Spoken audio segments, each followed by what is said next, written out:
Underage drinking, causes and prevention. What is underage drinking? Underage drinking is defined as drinking under the legally prescribed drinking age, which is 21 in the United States and 18 in most other developed countries. Underage drinking is continually a heavily debated subject in many fields of research, as well as home life in general. But why is it such a controversial and emphasized topic in today's world? The reasons for the spotlight that underage drinking has in our society are multifaceted, but mainly relate to the negative developmental and societal impacts caused by youth engaging in underage drinking, as well as the widespread nature of underage drinking. According to Linda Richter, who has a doctorate in social psychology from the University of Maryland, as well as being a distinguished research fellow at the Human Sciences Research Council Center in South Africa, it is estimated that between 21 and 40% of youth drink underage. This statistic is a major cause of concern due to the detrimental neurological and social nature of underage drinking, which include increased physical aggression, harmful sexual behavior, and stunted brain growth, according to Urso Prieto, a professor of psychology at the Pontifical University Comillas in Madrid. Not only does alcohol have an immediate effect to damage adolescents, but it also can have lasting effects regarding addiction. According to Michael Wendell, a developmental psychopathologist from Penn State University, people who begin drinking before age 15 are four times more likely to develop a persisting alcohol use disorder into adulthood. So, as I've discussed why underage drinking is an issue needing to be resolved, what motives do adolescents face regarding engaging in drinking? The first possible motive and cause in engagement of alcohol use is what is known as NLEs, or negative life events. As demonstrated by Marshall Cheney, who holds a PhD in health sciences at the University of Oklahoma's Health Sciences Center, negative life events include possibilities of divorce of parents, the death of a loved one, or other traumatic experiences, which can substantially impact an adolescent's life because the behaviors adapted to cope with said trauma. This is due to the fact that alcohol can be used as a temporary escape for individuals that are facing mental trauma as well as grief or advanced anxiety. The second widely considered motive for underage drinking is the vast array of social pressures that adolescents face, including peer pressure.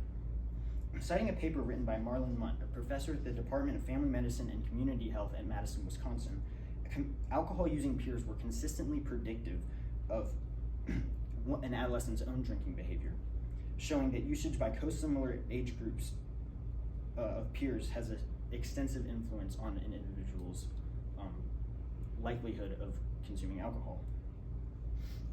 This is also echoed by Keith King, who holds a PhD in health education at the University of Toledo. King tells of how a young person perceiving friends as approving of underage drinking increases the likelihood that the youth actually consume alcohol. This finding can be boiled down to the fact that adolescents want to conform to the social norms that they are surrounded by, instead of going against the crowd. The third possible motive for underage drinking is weak parental monitoring or parental inattentiveness. As examined by Cheng Wang, a research assistant at the professor at the University of Notre Dame, as well as a PhD in sociology from Notre Dame, youth reared in families characterized by a lack of familial obligations, emotional closeness, and support are more likely to affiliate with substance-using peers, and moreover, these affiliations create a higher likelihood for them to abuse those substances. Having these peer relations, this finding shows that the lack of parental involvement, support, and monitoring can lead teens to involve themselves in risky behaviors due to more opportunities for alcohol abuse, which leads to less. These opportunities for alcohol abuse can arise when adolescents do not feel close to their parents, which leads to less communications about difficult issues such as drinking and peer pressure, and therefore less guidance for developing teens. So, looking at the motives that I've discussed, which is the most impactful for teens relating to consuming alcohol? Concluding from my research, I have found that by far the most prevalent motive that adolescents face regarding underage consumption of alcohol is pressures from co-similar groups or peers and their attitudes and behaviors. What about peer pressure makes it so impactful in the lives of adolescents?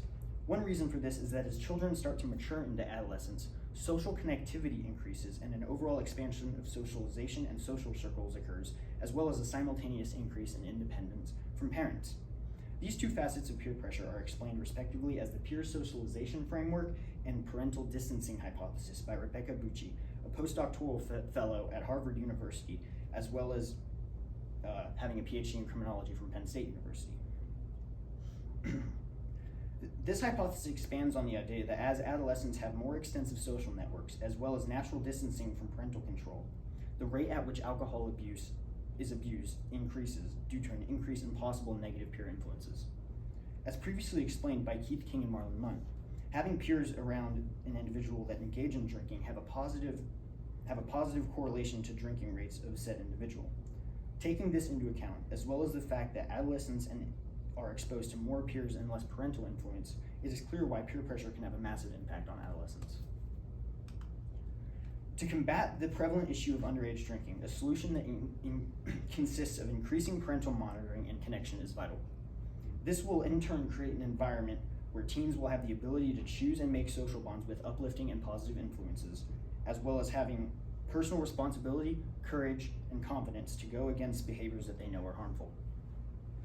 The need for young people to go against the ideas and norms that they understand are harmful, but at the same time may risk social rejection or isolation, is described by Ted Thomas, the director of the Department of Command and Leadership in the U.S. Army Command and General Staff College, as well as a PhD from Missouri University of Science and Technology. Thomas describes the action of going against the crowd as moral courage, and that moral courage is lonely courage due to the fact that it risks being isolated and singled out for painful personal consequences, such as ridicule, rejection, and loss of job or social standing. The main concern of adolescents in this regard is the possibility for rejection and loss of social standing among peer groups, which ultimately leads to many teens to indulge in the numerous acts of binge drinking. Taking personal responsibility to possess the moral courage to reject the detrimental acts of underage drinking, however, must be made possible by strong parental guidance, support, and connection. Greater parental involvement and support have already been shown to be a promising avenue for reducing underage alcohol usage.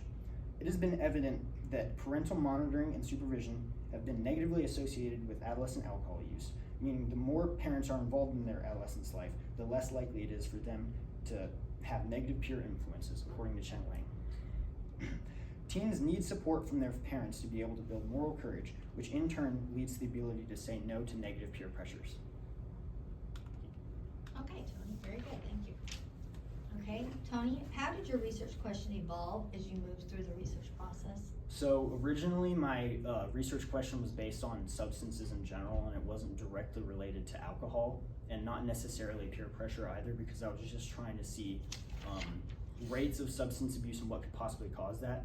But Ursa Prieto was one of my sources that I found that really changed my perspective, because she had some really good solid stats on drinking, and I found that in my research, and I realized that drinking is narrow enough that I can be more specific and be more accurate with what I'm trying to represent.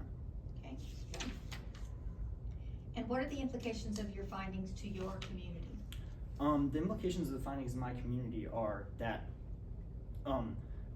the Cheng Wang's research on parental closeness and involvement could be directly used to talk to parents in my high school in All Saints, to talk to their teens and maybe have some sort of seminar or something on how to reduce alcohol use through parental involvement instead of just hoping that your teens make the right choices.